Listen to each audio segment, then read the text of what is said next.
Chakravarti Thakur, who is a commentator on the Gita, he paraphrases Krishna. And in paraphrasing Krishna, he says, Krishna says that the devotee should go out on the street with drums and kartals and declare this whole verse to the whole world. He says this verse is that important that Krishna himself tells the devotees, I want you to go out in the world and with drums and kartals, get the attention of everyone and tell them this verse. Anyone know what verse I'm talking about? Yes, got it. In the 9th chapter, Krishna recites 2 verses. And these verses are incredibly important for us. Because if we ignore this verse, then Krishna consciousness becomes unattainable. But if we misinterpret this verse, then Krishna consciousness also becomes unattainable. Therefore, to understand this verse, but to understand it accurately, can give us incredible hope in our spiritual life, and at the same time we can ensure that we don't misinterpret anything. So do you want to know which verse I'm talking about? So this is chapter 9, text number 30. It's actually 30 and 31 Krishna says, but we'll read 30. So right in the middle of the Gita, this is what Krishna tells Arjuna. You can repeat after me. It's easy, you can do by memory. Apichet suduracharo bhajate mamananya sadureva samantavya samyak vyavasito hisaha apichet suduracharo bhajate mamananya sadureva samantavya samyak vyavasito hisaha apichet suduracharo bhajate mamananya sadureva samantavya samyak vyavasito hisaha. So this verse is so important that Krishna says everyone needs to understand this verse very accurately. Translation. Even if one commits the most abominable action, if he or she is engaged in devotional service, they are to be considered saintly because he is properly situated in his determination. This is very profound. Krishna is saying, even if you do suduracharo, achar means activities, dura achar means bad activities, and sudura achar means put the guy in prison. I mean, really bad activities. Krishna says, apichet, even if suduracharo, you do something which is completely abominable, sadureva, you can still be considered saintly if samyak vyavasito hisaha, you are focused on trying to develop purity. Are you happy this verse is in the Gita? Yes. Thank you. Join the club. It's a very long purport. I'm just going to read part of it and then we may return to some other aspects of it. A person situated in Krishna consciousness and who is engaged with determination in the process of chanting Hare Krishna, Krishna Krishna, Hare Hare, Hare Rama, Rama Rama, Hare Hare, should be considered to be in the transcendental position, even if by chance or accident he is found to have fallen. The words Sadhureva, he is saintly, are very emphatic. They are a warning to the non-devotee that because of an accidental fall down, a devotee should not be derided. He should still be considered saintly even if he has accidentally fallen down. The word mantavya is still more emphatic. If one does not follow this rule and derides a devotee for his accidental fall down, then one is disobeying the order of the Supreme Lord. The only qualification of a devotee is to be unflinchingly and exclusively engaged in devotional service. Srila Prabhupada ki Jai. Krishna doesn't see how far you are from perfection. Krishna also sees how far you've come from where you were. Krishna isn't simply looking for perfection, but Krishna is very, very happy when he sees progress in the devotee. Krishna doesn't just judge you by where you are at the moment in your devotional life, but Krishna judges you by where you could be if you continue on in the process. And therefore, of all the qualities of Krishna, the acharyas in some versions mention that Krishna's quality of compassion, or what we call Bhakta Vatsalya. Bhakta Vatsalya means kindness to his devotees. They say this is one of Krishna's crest jewel of his qualities. So Krishna is very, very kind. Krishna knows the human condition, and Krishna knows that we make mistakes.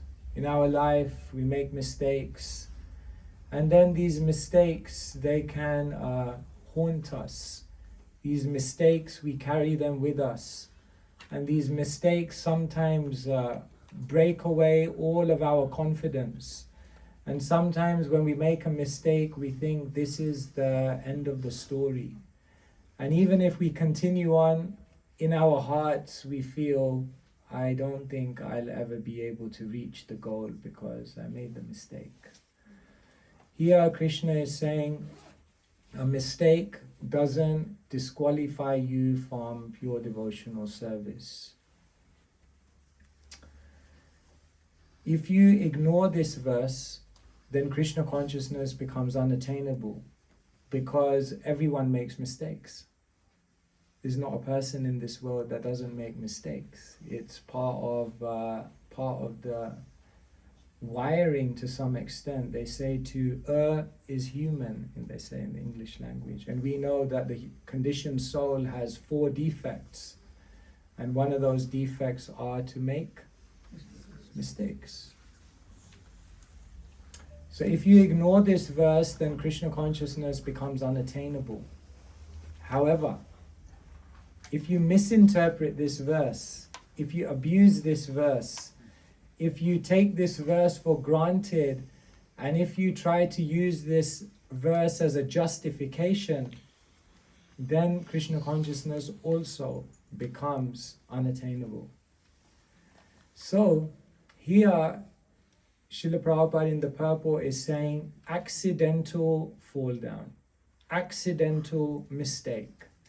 In other words, Krishna is saying if you make an honest mistake, then there's no red mark on your record. But the $64 million question is, what's an honest mistake? Yes, all my mistakes are honest. Is it? See, in the Bhagavatam, it's a book of mistakes. In the first canto, Parikshit makes a mistake because he puts the snake around Brahmin the Shamik Rishi, the Rishi in the hermitage. In the second canto, Brahmaji makes a mistake. I mean, this is Brahma, created 14 planetary systems. Remember? Bhumandala. Remember all of those ones? That was Brahma, the one with 4 heads, the one whose body is made entirely of intelligence, and the one, Tene Brahma Hridaya Adikavaye, the one who was instructed by Krishna from within his heart. That Brahma made a mistake. I won't go into the details now, that you can see for yourself. In the 4th canto, Dhruva made a mistake. Even after seeing the Lord and fulfilling all his desires, again he became overcome by anger. In the 5th canto, Bharat made a mistake. He was there on the edge of prema, and then he got attached to a deer. Boom, all the way down again. I don't know if when you were kids you played snakes and ladders, but it was one of those. You're on square number 99, boom, all the way down. In the 6th canto, who made a mistake? Ajamil. Ajamil was a good guy, but in the forest he saw something he shouldn't, became overcome by lust, made a mistake. Dear friends, Bhagavatam is a book of mistakes. But more than that, it's a book of recovery from mistakes. And here Krishna is saying, this is the proof. I don't write you off if you made a mistake, but it has to be an honest mistake. So now let me share with you a few ideas that came to my mind about what constitutes an honest mistake. Maybe in your life you've made a mistake, is it? No? I want you now to think of one mistake that you've made recently. Okay? Now I'm going to share with you 5 or 6 points about what constitutes an honest mistake. And then you can see whether your mistake is honest. If it's honest, then Krishna says you're still a saintly person. But you're only allowed to make honest mistakes. So the first thing here that's intimated in the purport that makes something an honest mistake is that it is not regular. If you keep doing the same thing again and again, keep making the same mistake again and again, keep falling into the same trap again and again, then you can't really say it's an honest mistake. An honest mistake is out of the ordinary, it's extraordinary. It happened just now and again. And this is perhaps one of the most basic ways in which you can understand whether the mistakes you are making will be tolerated and overlooked by Krishna. But if we keep doing the same thing again and again, and then we say to Krishna, sorry, mistake, it's not an honest mistake. And so with all of these examples that I just gave you, one of the classic signs you'll see in all of these mistakes, it was out of the ordinary. The moment we're doing something again and again, we can't say it's honest. The second thing that makes something an honest mistake is when after performing the mistake or committing the mistake, one actually feels bad within themselves. And not just bad because of the reaction that you're going to suffer from it. I feel terrible about that mistake. I'm going to be doomed.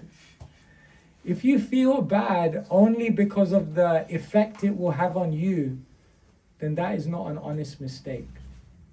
An honest mistake is when you genuinely feel bad after doing something because you realize it was the wrong thing. It hurt someone else. It hurts the world. It maybe hurts Krishna. And that's why I feel bad, not because I'm doomed, I'm going to get bad karma now, I feel really bad. No. An honest mistake means one feels bad genuinely because of the pain or the discomfort that they may have inflicted upon someone or something else. The third thing that makes something an honest mistake is that you're honest. Have you ever had an argument with someone and the argument gets so passionate, it gets louder and louder and louder, and you're arguing and they're arguing and you're arguing and they're arguing, and then at one point in the argument you realize, oh my God, I'm wrong.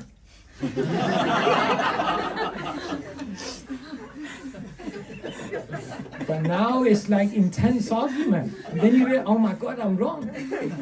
What do? Just keep arguing. It's interesting, no? Sometimes we just, because we don't have the ability to put our hands up and say, you know what? I'm wrong. I mentioned to you that the conditioned soul has 4 defects. The first one is that the conditioned soul has imperfect senses. And because the conditioned soul has imperfect senses, definitely the conditioned soul will be subject to illusion. Second defect. And because the conditioned soul is susceptible to illusion, the conditioned soul will make mistakes. Definitely. Third defect. But what's the 4th defect? Propensity to cheat. Cheating. Imperfect senses can't change that. Power of illusion can't change that. That you'll make mistakes, maybe even that you can't change. But when you make a mistake, we have the choice whether we want to cheat or not, whether we want to admit it or not, whether we want to be honest or not. And Krishna says, if you're honest, then you'll admit. And you won't try and cover it up. It's amazing how the devotees are so honest. Like say, for example, Bilvamangal Thakur. Bilvamangal Thakur, if you know the story, basically he got enamored by a prostitute. Her name was Chintamani. What a name. It's like pretty ironic. Anyway, Chintamani, after Bilvamangal Thakur had struggled one night so much to come and see her, I won't tell you the whole story, but basically he went to hell and high water to come and see her. She was shocked that Bilvamangal Thakur would turn up on such a night to come and see her, to enjoy. And when she opened the door and she saw Bilvamangal Thakur there, who had gone through so much to get there that night, she looked at Bilvamangal Thakur and she said, if you had this much determination to get Krishna, where would you be in your life? And in that moment, her words were so powerful that Bilvamangal Thakur just changed. So it's amazing. But you know the more amazing thing? Later on, Bilvamangal Thakur went to Vrindavan. He dedicated his life. And he eventually wrote a book, Krishna Karanamrita. And in Krishna Karanamrita, he does a Mangalacharan. And you know what you do in a Mangalacharan, right? You offer respects to your teacher. And so right in the beginning of his book, he says, and I offer my respectful obeisances to the prostitute Chintamani, who was my guru. Just see how honest someone is. Normally when someone does something wrong in this world, it's like cover it up, cover it up. Bilvamangal Thakur just comes out to the world and says, I was going to a prostitute. I mean, generally in the beginning of a book or a beginning of a lecture, when you introduce the speaker, you want to inspire confidence in the people, you know? Welcome, today we have Kesava Swami in Berlin, and his guru was a prostitute. You know, should I really hear it from this guy? Generally, you wouldn't be so open about something. But Bilvamangal Thakur is a blank slate. So honest. This is who I am. That means Krishna sees that quality. The other day we were discussing at Vanamali that Kali Yuga is only resting on one pillar. What one is that? Truthfulness. And we explained that truthfulness in the sense that Shastra is there, but another way you can see that Kali Yuga is resting on truthfulness is that everyone may lose all bad qualities, may lose all good qualities. But if you're truthful, you can earn all of those good qualities back. But the moment you lose your truthfulness, then it's the final nail in the coffin. Therefore, there cannot be any purity without honesty. And therefore, we can say the third way in which to understand that something is an honest mistake is if someone admits it. Without trying to cover it up, without trying to justify it, without trying to defend themselves in some way. No, I made a mistake. That was bad. Here in the purport, Srila Prabhupada is saying another way you can understand something is an honest mistake is what are you doing in the rest of your life outside of that mistake?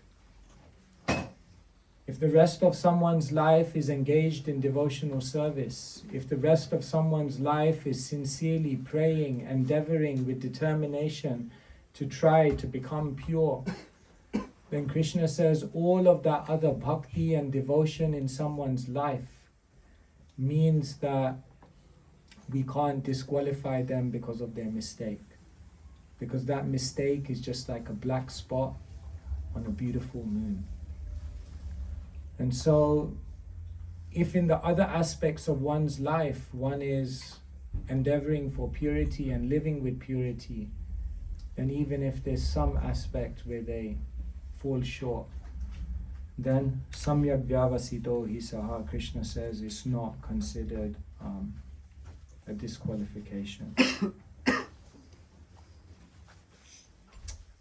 So like this, there are many, many ways in which we can understand what is an honest mistake.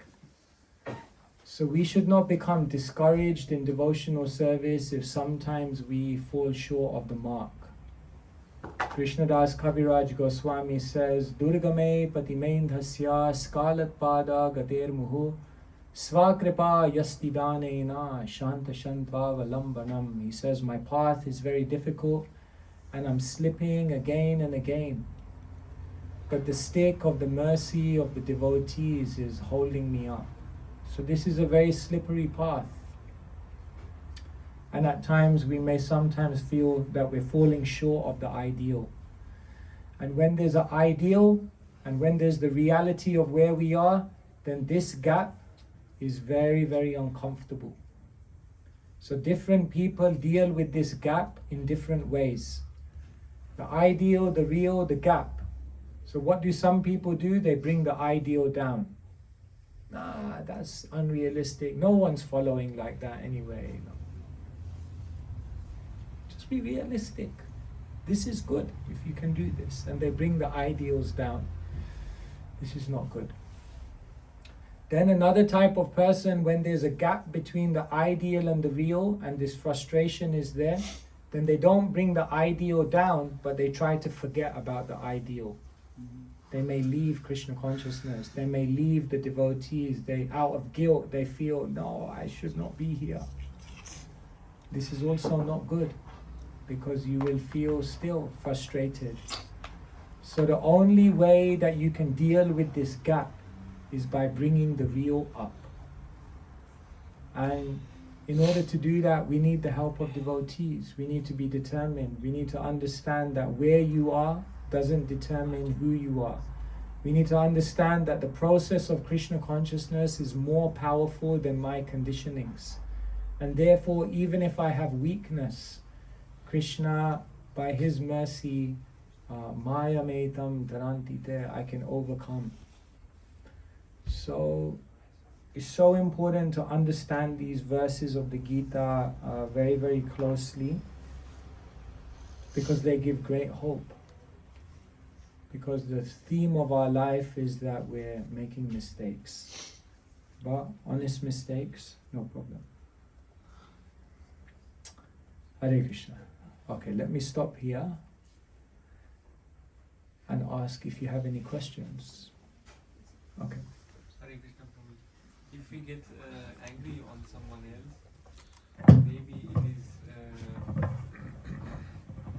If we get angry on someone and then we are too angry that we speak something wrong in the angriness mood, and then we come back and then we think that And you regret it. and regret it. Is So that what to do with a mistake like this? Well, another way to tell a difference between an honest mistake and an insincere mistake is that in an honest mistake you learn something from it. And not just you learn something from it, you change something in yourself from it. If someone commits a mistake but they come out of it more wise, they come out of it transformed, changed, they come out of it knowing when that happens again, I should not do it, then that mistake is not a mistake. Then that mistake is actually growing you towards purity. One Christian writer writes a beautiful book, it's called Falling Upwards.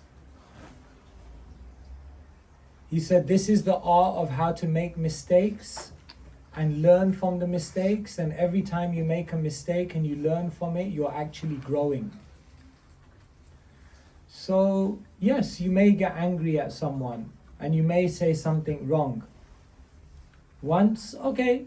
Twice, okay. But if you continually do that, if you continually are unable to control your anger, krodhat bhavati sammoha, because from anger comes delusion. So if one doesn't know how to control their anger, if one doesn't make provisions so that they don't come into that state of being agitated in which they say or do things they regret, then how can Krishna help you? Krishna is telling you, lust, anger and greed, these are the three gates which lead to degradation. Krishna is telling you how to overcome anger.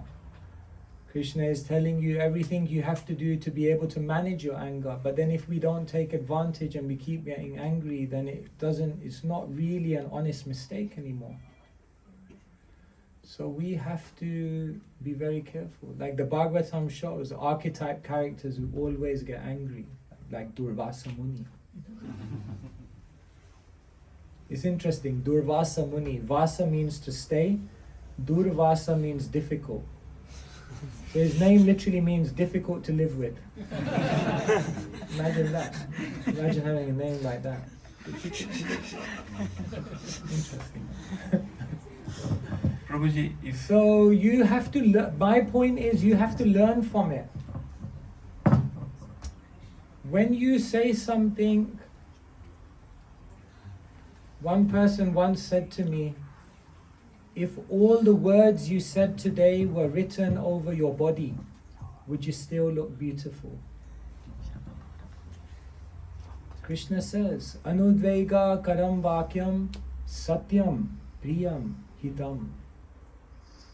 Is what you're about to say truthful?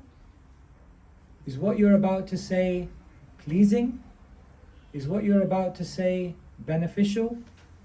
If the answer is no to every one of those questions, probably better not say it.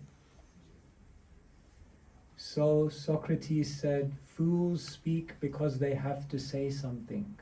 Wise people speak because they have something useful to say. So we have to control the tongue. So we hurt people. It's amazing, our speech. In the world today, I tell you another problem in the world today, toxic disinhibition. You know what this means?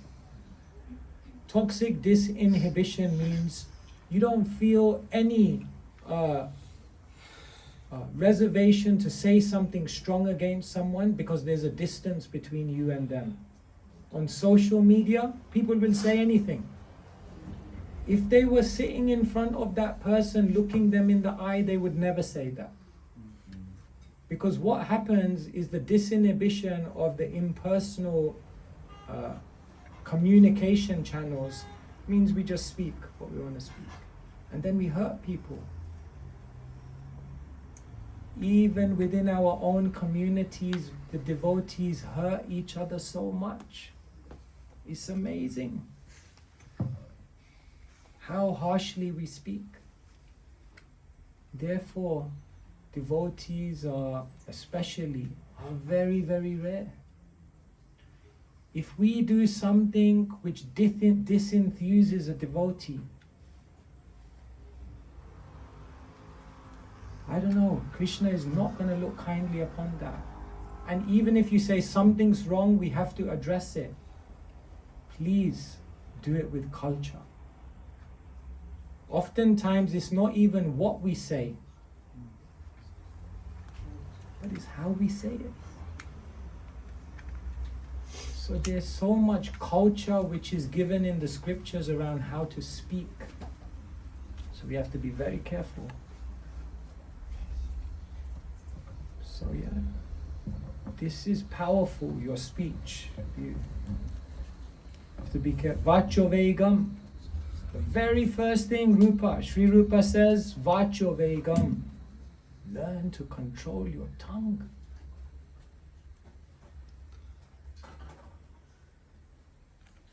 Maharaj, sometimes it's thoughts. So thoughts can also be like mistakes. Thoughts leads to words.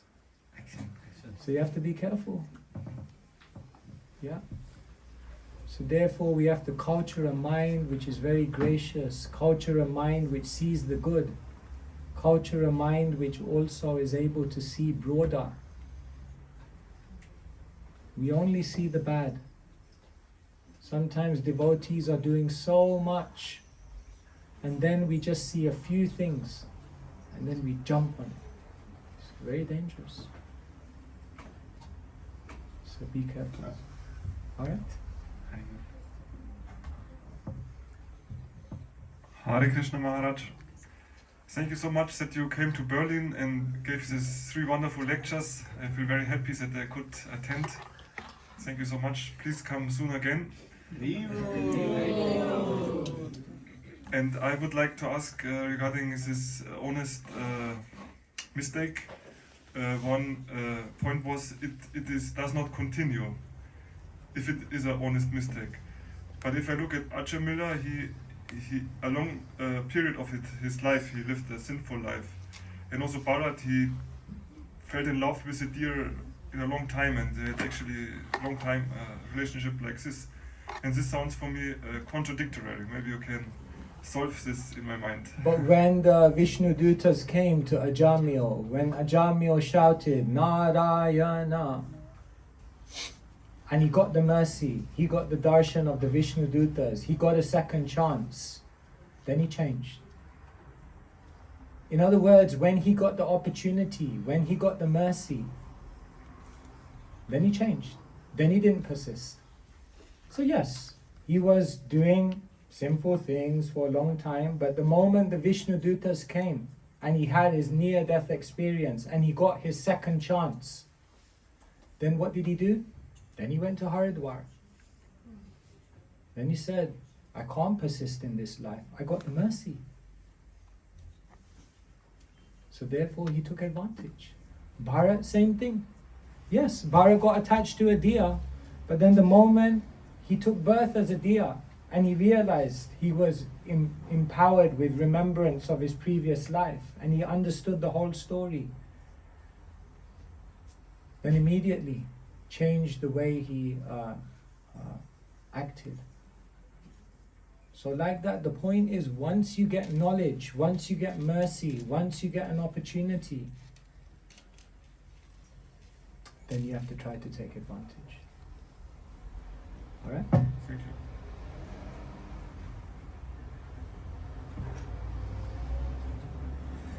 Hare Krishna. So my observation is a little bit, when we grow older, then we lose maybe the ability to be so sensitive after we commit mistakes. Maybe we can't generalize that. Maybe that's from individual to individual different. But how can we, increase the sensibility after we mistakes happen to us or we made a mistake? I know, actually, if you're advancing in devotional service appropriately, the heart should become softer. Yeah. And if the heart is becoming softer, then you will become more sensitive. When Sanatan Goswami, was it Sanatan or Rupa Goswami, accidentally laughed at that sage. It was Rupa Goswami, he accidentally laughed at that sage. He wasn't laughing at him, he was laughing at something in his meditation. So he didn't even see the sage, he was in meditation, he couldn't understand, but immediately he lost some taste. His meditation broke. Immediately he was so sensitive, I must have offended someone. That's how sensitive he was. One time Srila Prabhupada was in a class and someone just started shouting at him. And later on Prabhupada said to the devotees, I must have done something to him in my previous life. Sensitive.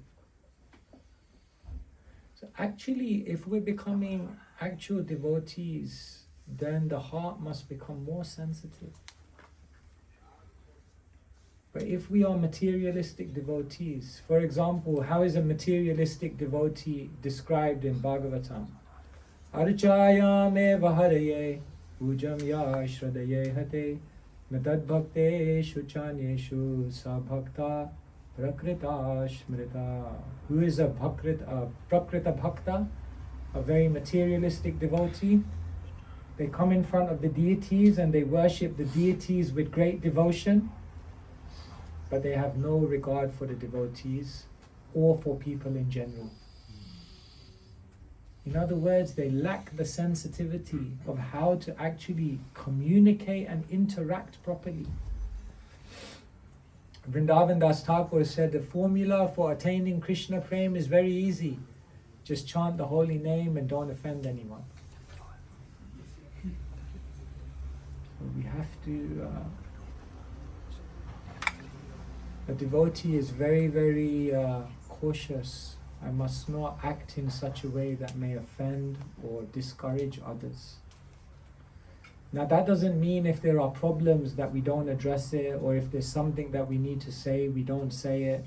No, we also need to address things, but must be done very sensitively, because it's a minefield. So, we should become, the moment we become insensitive to others, we can understand my heart is becoming hard. This is a problem. Okay.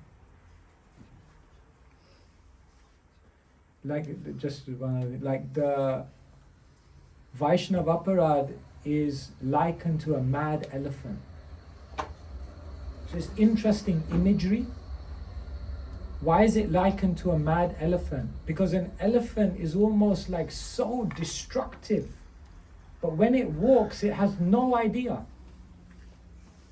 It's just like the elephant is just walking, it just thinks like, this is normal, I'm just walking. But it doesn't realize it's actually obliterating everything in its path, but completely oblivious. So it's interesting that Yadi Vaishnava Parad Ute Hati Mata is compared to an elephant. An elephant, if you imagine like you prick a needle into an elephant, it ain't gonna feel anything, because it's so like, just so not sensitive. Hare Krishna Maharaj, thank you so much for the hope-giving lecture. I would say like that. So, Or you can speak and then other people. Yes, Maharaj, I think I can speak loudly. So, Maharaj, my question would be, if we have done some, like I'm speaking about myself, if I have done some mistakes in in the past, and still I carry those burden on my shoulder, and I cannot address those also, like Billavangala Thakur, how he did it, like how he came up and he opened the things up. So how can I get rid of those kind of burdens from my shoulder, Maharaj? So you're saying you have some negative, you have some mistake that you made, and it's still Like I feel like I still carry those Carry it with you. burden. if it's a person or if it's a situation that you can rectify, then the first thing is you should try to speak to that person or rectify the situation. Step number one. If something has been done which is wrong, try to rectify it. Number one. Now, after you've tried to rectify it, maybe it will work, maybe it won't work, but you've done everything you can. So then what do you do after that?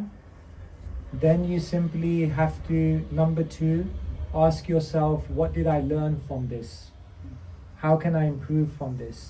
If you make a mistake, but you take a genuine lesson of how to improve from that mistake, then it becomes easier to digest your mistake because at least something good came from it.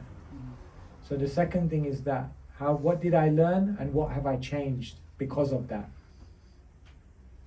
And then after you've done those two things, the only last thing you can do is pray to the holy name of Krishna.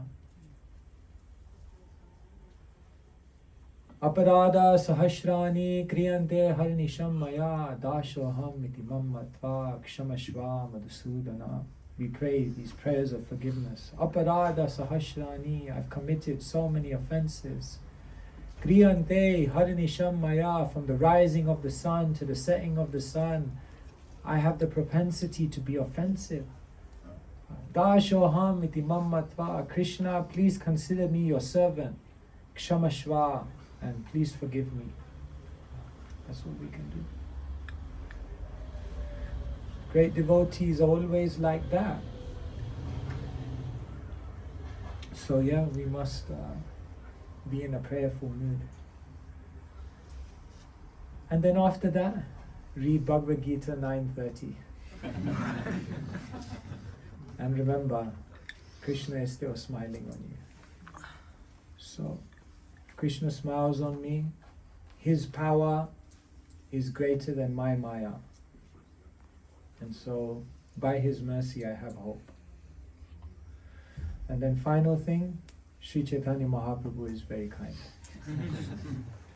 So, his history shows that he can turn around even the most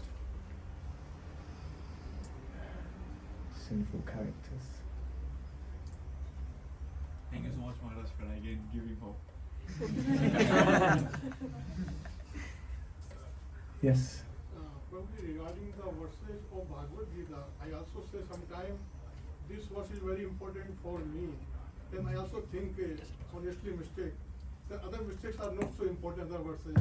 So sometimes I confuse all the verses are very important. I recall my thoughts again.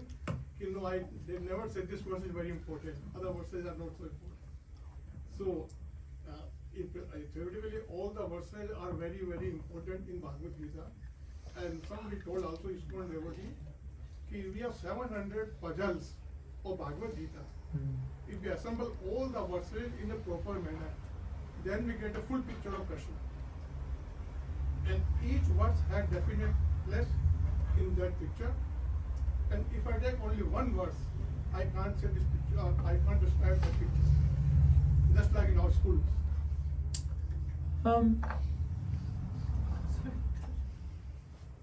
So I mentioned the verse, Krishna Tulya Bhagavata Vibhu Sarva Shrai Prati Shloke Prati Akshare Nana Arthakai. The scripture is considered identical to Krishna. But just as Krishna says, Nam Nam Akari Bahuda Nija Sarva Shaktish, in every single one of my names, I have invested my potency. So one name of Krishna is enough. Eka Krishna Nama Kare Sarva Papa Kshoy. One name of Krishna is enough, if you chant it with love. So similarly, one verse is enough. If you understand it deeply, it's enough. Because Krishna makes himself accessible through every verse of the Gita. So I think I would basically agree with you. Every verse of the Gita we can say is the most important, and every verse can give so many meanings. But the only caveat I would add is that one verse is enough. Like, that's what Krishna basically says to Arjuna at the end. Sarva dharman parityaja. Krishna says, actually, you can forget everything I've told you. Everything. Just surrender to me. That's enough. If you can come to that, but the problem is we can't come to that point. Therefore, we have to read all the other verses. Otherwise, it's easy. Therefore, Prabhupada said, simple for the simple. But we are not simple. Therefore, we need so many arguments, so many perspectives, so many classes.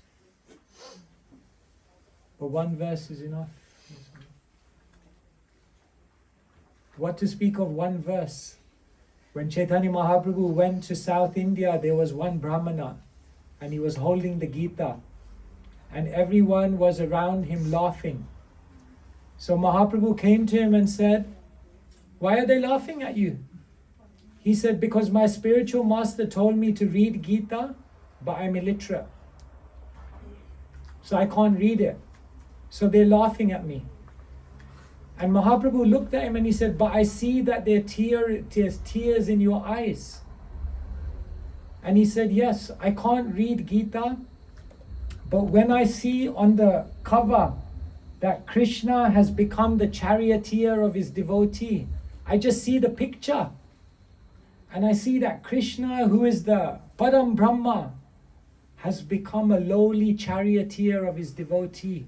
When I see how much love Krishna has for his devotee, it brings tears to my eyes."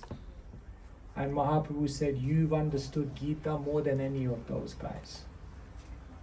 So what to speak of one shloka, even one picture is enough, if you understand it in depth.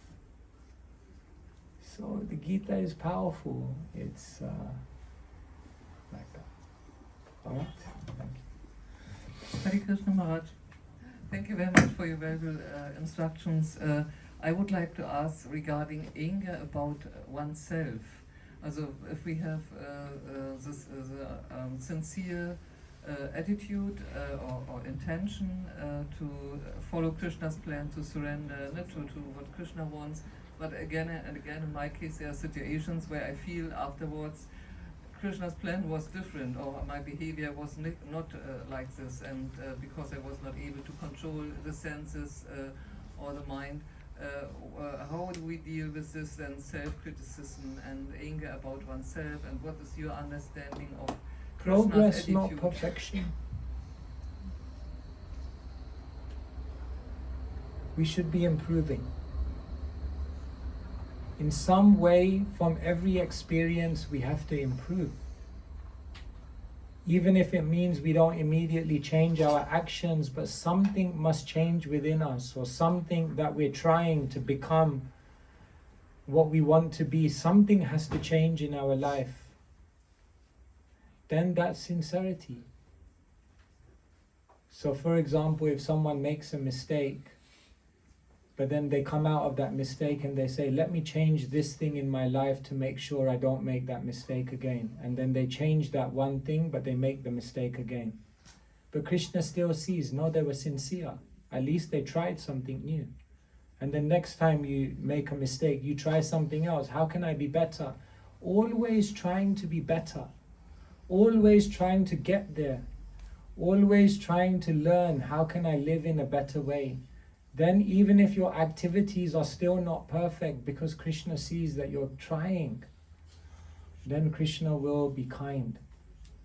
But the moment we stop trying, the moment we say, I am who I am, I'll never be able to change, what to do, then no. So every soul is amazing, every soul is pure. Every soul has the capacity to live with that purity. We have to understand, that's what Krishna is saying in the Gita. Nitya Siddha Krishna Prem. You have love for Krishna in your heart. You don't need to get it from anywhere, you have it. It's just about how now can you unlock that potency, and you have to try everything you can. And if one thing doesn't work, don't worry. Just pick yourself up and try something else. And if that doesn't work, pick yourself up and try something else. And you know what? By the end of the life, if you keep trying things, at one point, Krishna is going to endow you with the strength to do something amazing.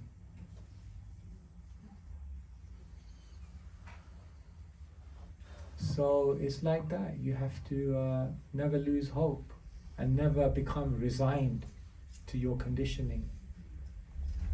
Just keep trying. Thank you very much. Hi Krishna Maharaj, thank you so much for your wonderful class.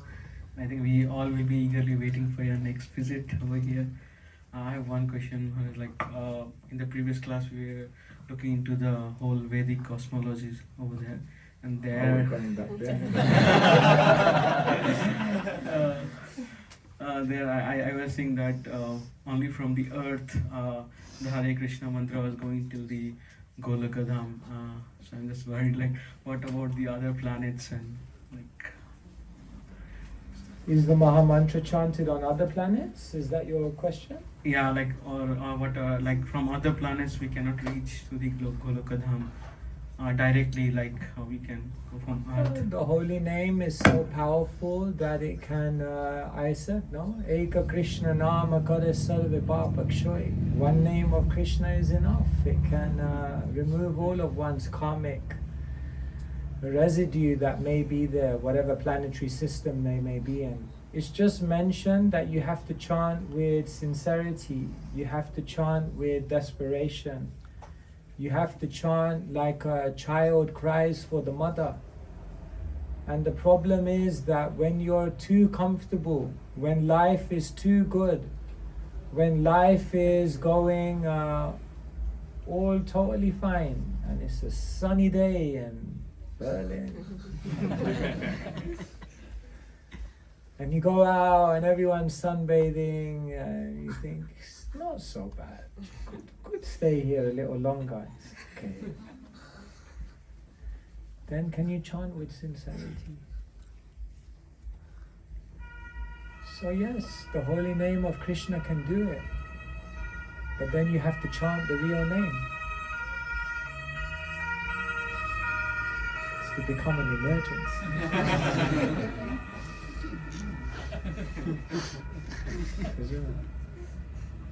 So what is it going to take to just chant and put your hands up and say, Krishna, I don't want anything to do with this world anymore.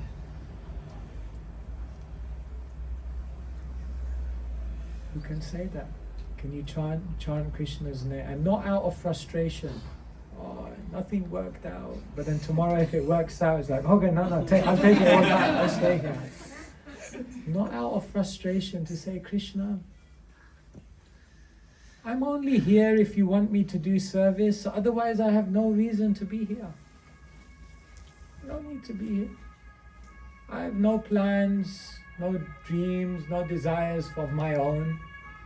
Of course, for your service I can do anything. Otherwise, it's empty. It's full of police, this place. There's nothing else here. It's people committing crimes. Takes a lot, no? It's not easy. It's not easy just to say, I got no more agendas here. We like Krishna. Of course. Who would not like Jagannath? Of course. You like very much. We like. We all like. But to love is something different. Like, everyone likes. But to love means nothing else has space in my heart anymore. Nothing else is in my heart. Everything I'll do, but in my heart there's nothing else. That is reserved space. So to come there one day, this is what it means to be a kinchana. Kinchan means something. A kinchan means a kinchana bhakta. He comes here now sometimes. Akinchana Krishna. Akinchana Bhakta means nothing else. There's nothing else in my life. As Prabhupada said at the end of his life, Kuch Icha Nahi. No more desires. I want a house by the sea, color TV, MP3. No. So yes, anything's possible, but it depends on our attitude. Thank you, Maharaj, so much. One last question, sorry. Look like you're surrendering there completely. Surrender. Sorry, Maharaj. I said it probably. Sorry, Maharaj. Maharaj, how to deal with highly negative and cursing people? Like sometimes they are around and it's impossible to control.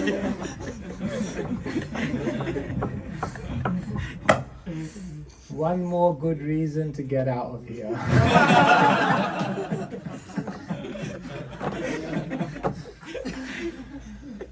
What to do? Krishna knows everyone in our life is there for a reason. After some, I don't want to say I've realized this, but as time goes by, it becomes more clear to me. Let me say it like that. Every single person in your life is strategically placed there for a reason. The encouraging ones, the annoying ones, the critical ones, everyone is there. It's perfect. It's all perfect. So if we're going to chant, then we have to chant without the mood that we are the enjoyer and that we are not the enjoyer and that we're not the controller. And sometimes Krishna sends either situations or people who help us realize you're not the enjoyer, you're not the controller. And then they help us to realize that. Okay, thank you. Thank you for reminding me. Maharaj, follow-up question. Sure, just tell me when we should start. Okay, yes, okay. So how, if everyone is meant to be in our life, then how can we avoid annoying or wrong people around us? They're meant to be there in your life. That doesn't mean that you have to let them into your heart. You decide who to let into your heart. Why do you let the negative, critical, abusive people into the innermost chambers of your heart? Why? Why do you let them affect you so much? Now you've given them entrance where they didn't have entrance. You opened the door. When those people are there, you respect them, you see them from a distance, and you say, they're teaching me something, but I don't need to open my heart to them. I will open the heart to the devotees who love me, who know me, and who can help me. So yes, everyone is there, and everyone we can learn from. That doesn't mean everyone you have to let into the... And that's what we do. We let people hurt us. Right? Bhaktisiddhanta Saraswati Thakur said, know that nobody can hurt you unless you hurt yourself. No, they're hurting me, they're hurting me. Of course, there are people who are very negative, but you always have the final power. All right? Thank you.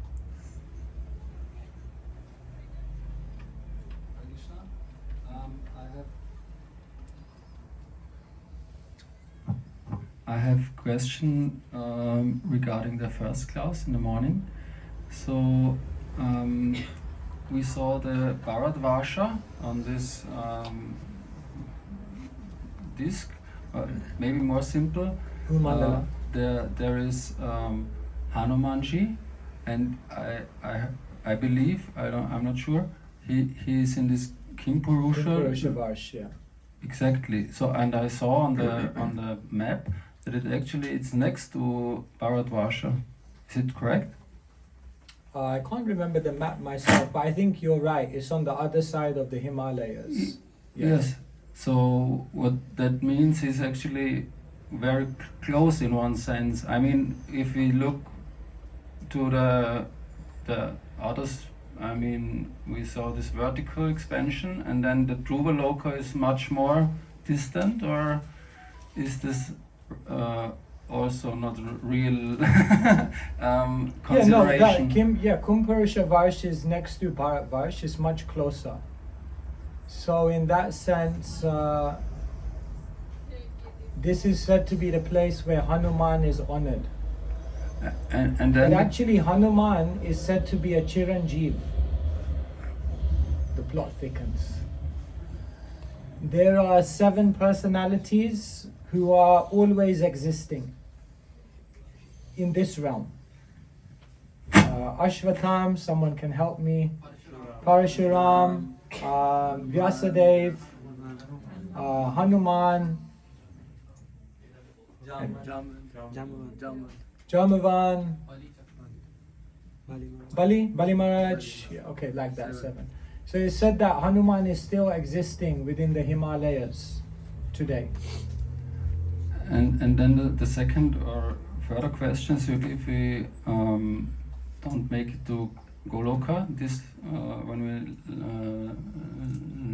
change our body, so then the question is, if we come back in the material world, so is it then that it is described when we are in the womb of a particular mother, then we have to suffer very much actually.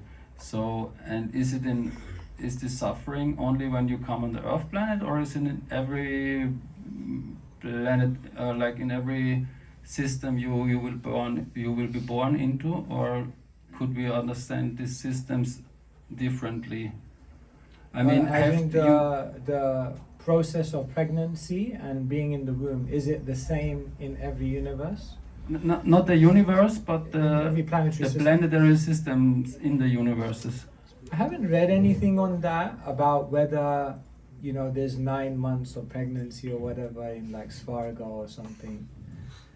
I guess time is relative and there would be something slightly different there. So I've not read about how conception and everything takes place there. So I don't have a direct reference on that. But yes, actually it's mentioned that in the Gita, Krishna says that if you fall after, if you've practiced spirituality for a short amount of time, then what happens is you go to the heavens, you enjoy, and then you come back to the earthly planet, and from the earthly planet you have another opportunity to get out again. Actually, Srila Prabhupada said most of my disciples will go to the heavenly planets. Prabhupada said that.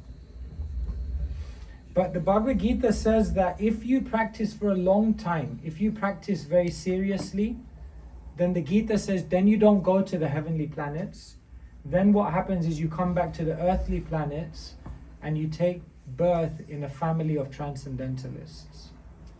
That's actually a better birth than going up there and then coming back down. But in terms of the actual process of whether you have to go through, I'm sure there must be something, but I have not read a specific reference on that. Okay, thank you. And lastly, when even in the earth, like everyone has his like bubble, we can say bubble. Like I live in my bubble, you live in your bubble. So, and because of our bubbles, we will get very, very specific ideas how everything works and how it is, and we get our own experiences basically. So, but of course, you could also make experiences like very bad experiences. Like sometimes the people when they're in a war zone, or when they are when there is a certain situation they there's a kidnapping and the person is tortured for many years or something like this. So then they say it's like hell. So, and then the question is, these hellish planets, could they be experienced? Like even, is it just within this planet? Exactly. Well, there's that famous story, where someone said to Srila Prabhupada, does Krishna speak Bhagavad Gita on the hellish planets? A London reporter asked Prabhupada, or someone in London. And Prabhupada looked back and said, London is hell.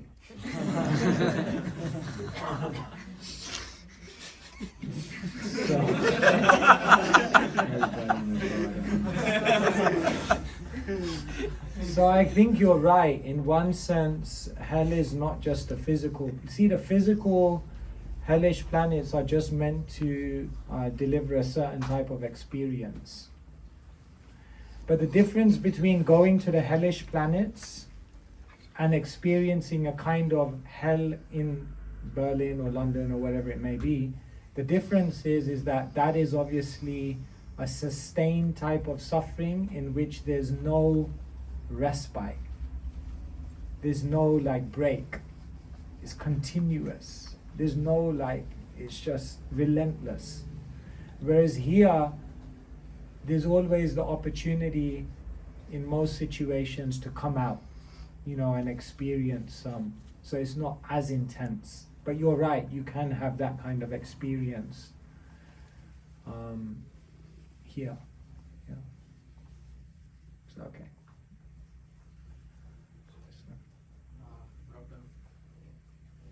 Good afternoon. So my name is Parikshit. Okay, good name. So He's the examiner. Yeah, I don't know I can share this or not. I'll talk with other Prabhujis also regarding this. So I usually get dreams of God. So dreams of God. Yeah. So recently, even Puri Jagannath ji also came into my dream. So because so I thought of giving flowers to the God Puri Jagannath ji, but I didn't give. So immediately came in my dream, and he was, looking at flowers. Yeah. So give it all. So not only Puri Jagannath ji, I usually get dreams of Shiva, Rama, Lakshman, Sita, Krishna also. So what is the significance of this? You're blessed. Yes. These are all divine personalities. They can communicate. They can connect with us in different ways. So but the real thing is, what are you doing with that? Yeah. Okay. So usually, see, you're saying they come in your dreams. For you, they come in your dreams. For others, they come to the temple and they have darshan here.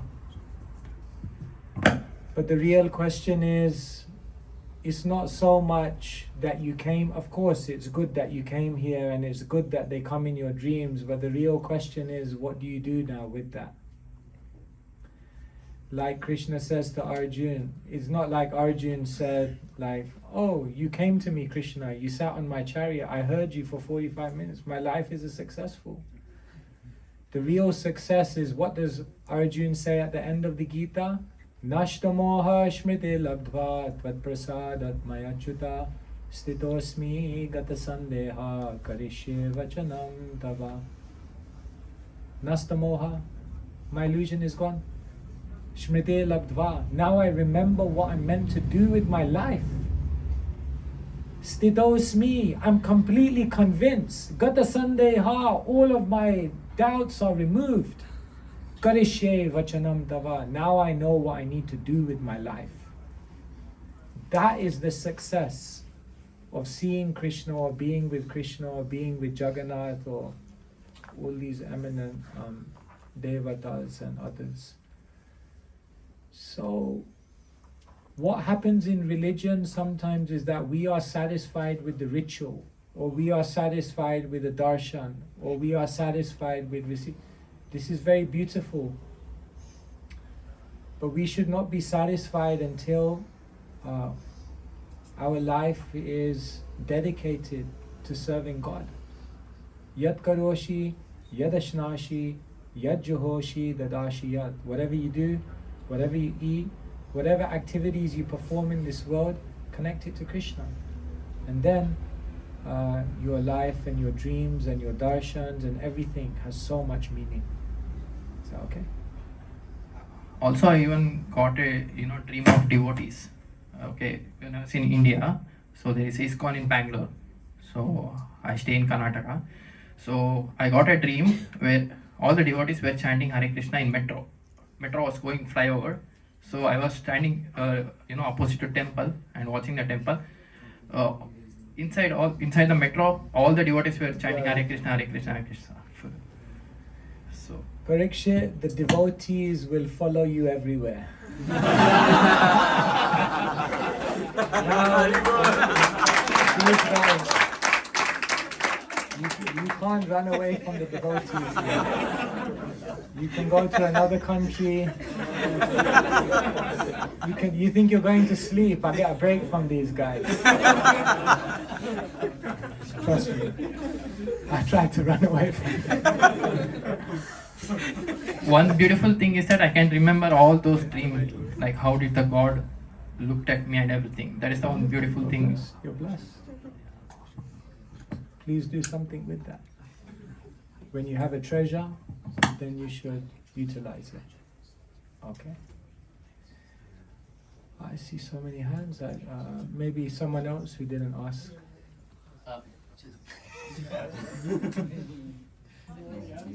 But at the back, I think there's two ladies. They didn't want to ask.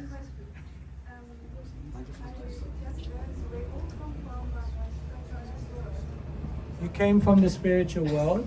Yes.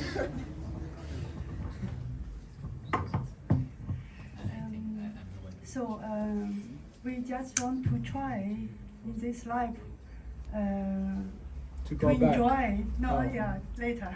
Later. to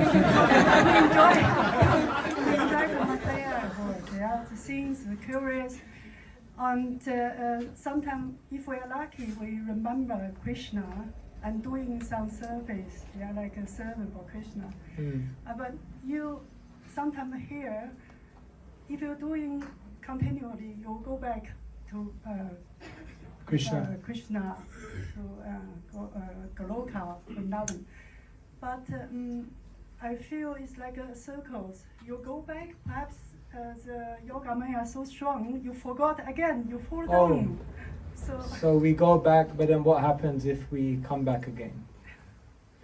No, therefore Krishna says, Natad bhashayate shuryo na shashanko napavaka yadgatva na nivartante tadhama paramam mama. Krishna says that yadgatva, once you go back to the spiritual world, na nivartante, then you don't come back again. What, in English they have a saying, once bitten, twice shy.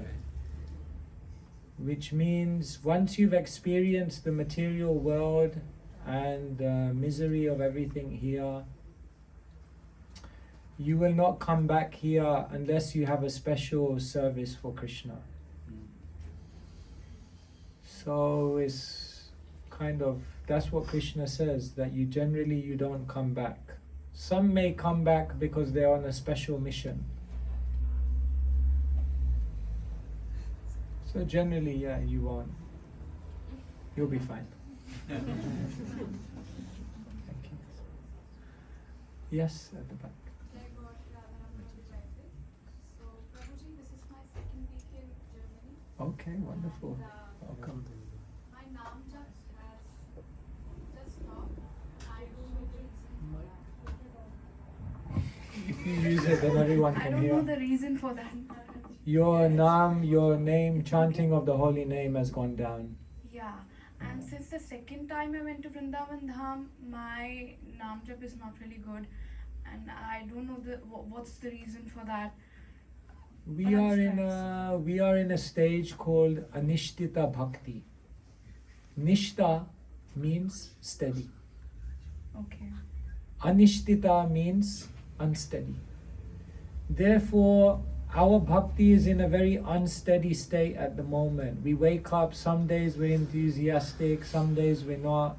Some days we feel everything makes sense, other days we feel nothing makes sense. Some days we wake up, we're thinking, why am I here in Berlin? Other days we wake up, we think it's wonderful here, why do I ever want to go back to India?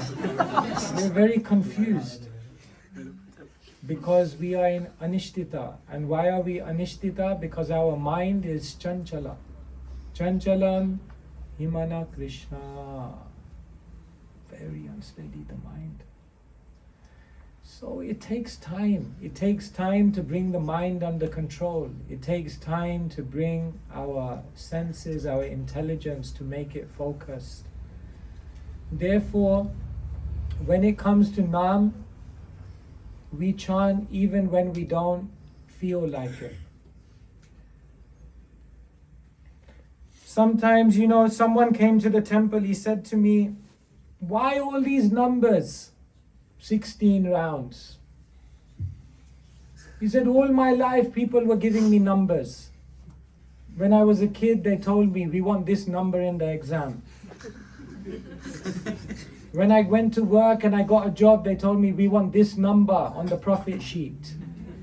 When I got married, my wife told me, I want this number. So he said, now I come to the temple, no numbers. I don't want any numbers here. I come to the temple, I will chant from my heart. Don't give me a number. And then he said to me, where does Krishna say 16 rounds? Where does Krishna say 16 rounds? So I opened the 9th chapter. I said, Krishna says, Satatam Kirtayanto Mam, 24 hours rounds. He said, 24 hours? Okay, I'll do 16.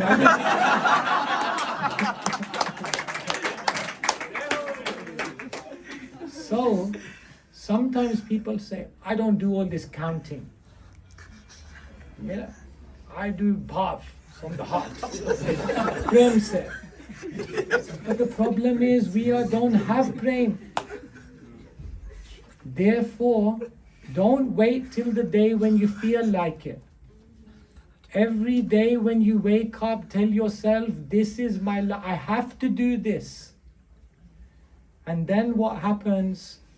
You begin to realize, Nama Chintamani Krishnas Chaitanya Rasa Vigraha Purna Shuddha Nitya Mukta Bhinnatvan Nama Namino. As you chant more and more, you will realize Nama Chintamani, Krishna's name is like a touchstone. It turns everything and makes everything beautiful. Purna, perfect. Shuddha, completely pure. Nitya Mukta, cannot be diminished by anything material. And then one day you will realize, Bhinnatvan, Nama Namino. Krishna is his name. One day you will realize, we pray, we will say Krishna, and we will realize Krishna is right there. But before you get there, we need to do sadhana. Therefore, every day, this is the biggest priority. If you get this right, then everything in your life will be beautiful. So, yes, even on the days when you don't like it, when you don't feel like it, when you don't have the enthusiasm, those are the days when, if you do it, you make incredible progress in your bhakti. All right. We could go on all afternoon. I don't know what to do. I think we should maybe. I think so.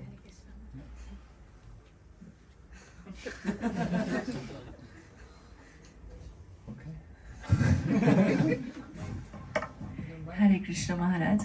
Maharaj, as you said that honest mistakes, when we realize that the other person in our life or somebody who is very close to our life, they are making some mistakes and you realize that this is not an honest mistake and it is happening, as you said, that it is repeated and it has lot of effects on other people, and standing there you realize that this is not an honest mistake and you are in a position where you always tolerate that and you don't have any other choice, then are we also doing the same mistake? Because you're seeing their mistake? Seeing the mistake and tolerating the mistake, See, or everyone- not trying to, maybe trying to resolve the mistake, but somehow you are not be able to do it in various way. Then how to go about One it? of the biggest illusions in life is we think we can change people. If there's one sure way to give yourself a headache and nervous breakdown, try to change people. All you can do is give advice. All you can do is give a good example. All you can do is give love, encouragement, inspiration. And then all you can do is what Krishna does to Arjuna, who steps back and says, Yata Ichha Tatha Kuru. Now you do what you want to do. Even the greatest acharyas, sometimes their own children didn't necessarily take to the spiritual path. What to speak of us? So everyone has free will. Where there's a will, there's a relative.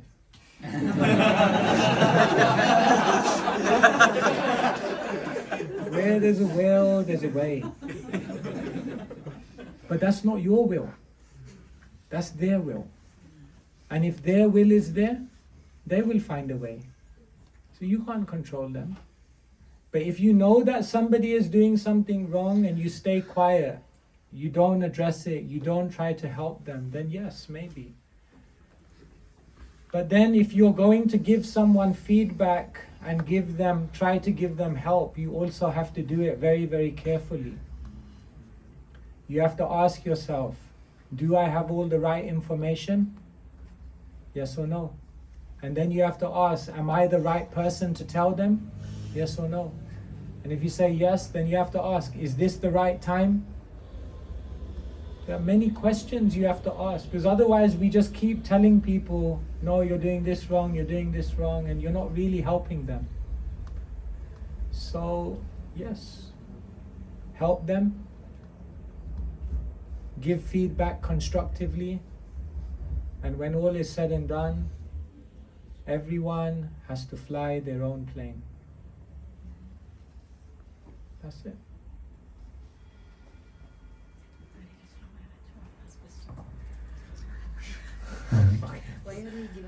Maharaj, I think we should stop now. What? Regarding flying planes. I won't be flying my own plane today. I can't fly my own plane today. I need to get on the plane. Thank you so much, everyone. Always a pleasure to be with you. Thank you for your participation and your tolerance. Please forgive me if I said something wrong. Sometimes in the passion I may speak a little strongly. Please understand that I'm also preaching to myself, but together like this, we can go to higher levels of spiritual understanding. Thank you very much. Srila Prabhupada. Peace.